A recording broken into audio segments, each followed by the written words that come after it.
জয় নিতাই, জয় গৌর, জয় শ্রী গৌর গোবিন্দ দাস। আমি আমার হৃদয়ের মানুষ কমল থেকে অনন্ত কোটি দণ্ডবত প্রণাম জ্ঞাপন করছি। আদ্যকার আমরা জানব গুরু পূর্ণিমা সম্বন্ধে।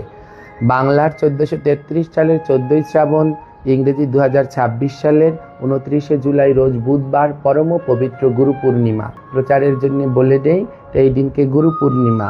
গুরু পূর্ণিমা কি না, ভগবান শ্রীকৃষ্ণের ভাগবত অনুসারে 24 জন অবতার রয়েছে। আর এই 24 জন অবতারের মধ্যে সপ্তাবেশ অর্থাৎ 17তম অবতার হলো ভগবান ব্যাসদেব। এই ব্যাসদেব অবতীর্ণ হন, আবির্ভূত হন আষাঢ় মাসের শুক্লপক্ষের পূর্ণিমা তিথিতে। তাই এর জন্যে একে ব্যাস পূর্ণিমা বা গুরু পূর্ণিমা বলে। ব্যাসদেব হলো সমস্ত গুরুদেবের গুরুদেব, তার জন্য একে গুরু পূর্ণিমা বলা হয়। কিভাবে ব্যাসদেব সকল গুরুদেবের গুরুদেব হলো? কারণ ভগবান শ্রীকৃষ্ণ থেকে 4টি সম্প্রদায়ের সৃষ্টি হয়। ভগবান শ্রীকৃষ্ণ থেকে প্রথম যে সম্প্রদায় সৃষ্টি হয় সে হলো শ্রীলক্ষ্মী, মাতা লক্ষ্মী, দ্বিতীয় ব্রহ্মা, তৃতীয় রুদ্র মানে শিব, আর চতুর্থ সনত কুমারগণ। লক্ষ্মী থেকে যে সম্প্রদায়ের সৃষ্টি তার নাম রামানুজ সম্প্রদায়। ব্রহ্মা থেকে যে সম্প্রদায়ের সৃষ্টি তার নাম ব্রহ্ম মাধ্যগৌরীয় সম্প্রদায়। রুদ্র থেকে যে সম্প্রদায়ের সৃষ্টি তার নাম বিষ্ণুস্বামী সম্প্রদায়। সনক এবং চতুষ্কুমারগণ থেকে যে সম্প্রদায়ের সৃষ্টি তার নাম নিম্বার্ক সম্প্রদায়। তো ব্রহ্মার শিষ্য হলেন, ব্রহ্মার সন্তান হলেন নারদ, নারদের শিষ্য হলো ব্যাসদেব, ব্যাসদেবের শিষ্য হলো মাধ্যাচার্য। তাই মাধ্যাচার্যের নিয়ম অনুসরণ করে আমরা চলি বলে আমাদের সম্প্রদায়ের নাম হলো ব্রহ্ম মাধ্য গৌরীয় সম্প্রদায়। তাই যেহেতু মাধ্যাচার্যের গুরুদেব হলো ব্যাসদেব, তাই জগতের সকল গুরুর প্রতিনিধিত্ব করেন ব্যাসদেব। গুরু পূর্ণিমার দিন আপনারা কি কি করবেন?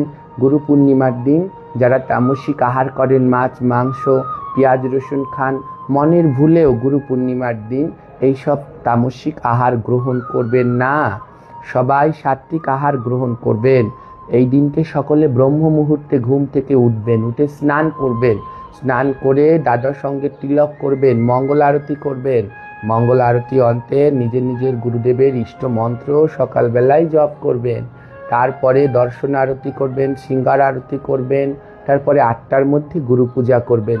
আপন আপন শ্রী গুরুদেবের চিত্রপটকে দুগ্ধ, দধি, ঘৃত, মধু, পঞ্চামৃত বিভিন্ন ফলের রস দ্বারা অভিষেক করাবেন। মনে রাখবেন, গুরুদেবের চরণে কিন্তু তুলসীপত্র দেয়া যাবে না। অভিষেক যা দিয়ে করাবেন তার ভিতরে তুলসীপত্র দেয়া যাবে না। এমনিভাবে গুরুদেবকে অভিষেক করানোর পরে পুষ্প আদি নিবেদন করবেন, গুরু অষ্টকম পাঠ করবেন, গুরু বন্দনা পাঠ করবেন, গুরু কীর্তন আদি করবেন। তারপরে বেলা 12টা পর্যন্ত আপনারা হরিনাম সংকীর্তন আদি করবেন। দুপুর 12টায় রাজভোগ দেবেন, বিভিন্ন রকম উপকরণ দিয়ে সেদিনকে রাজভোগ দেবেন। আর ভোগের পরে সবাই গোবিন্দের ভোগের প্রসাদ গ্রহণ করবেন। কোনো ধরনের অখাদ্য এই দিনকে গ্রহণ করবেন না। সবাই সতর্ক ও সাবধান থাকবেন।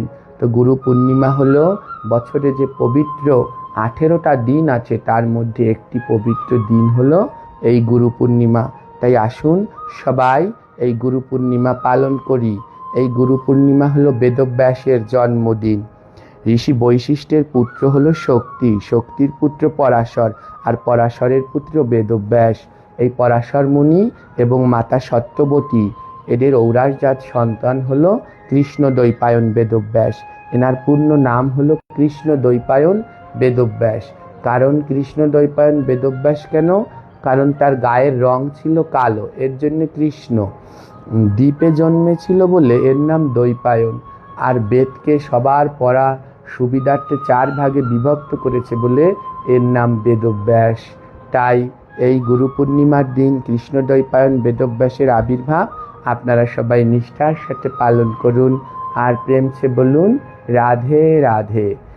আপনাদের ভালো লাগে এবং আপনারা কমেন্টে বলবেন কি কি সম্বন্ধে জানতে চান, সেগুলো ভিডিও করে দেব। সবাই ভালো থাকবেন। রাধে রাধে।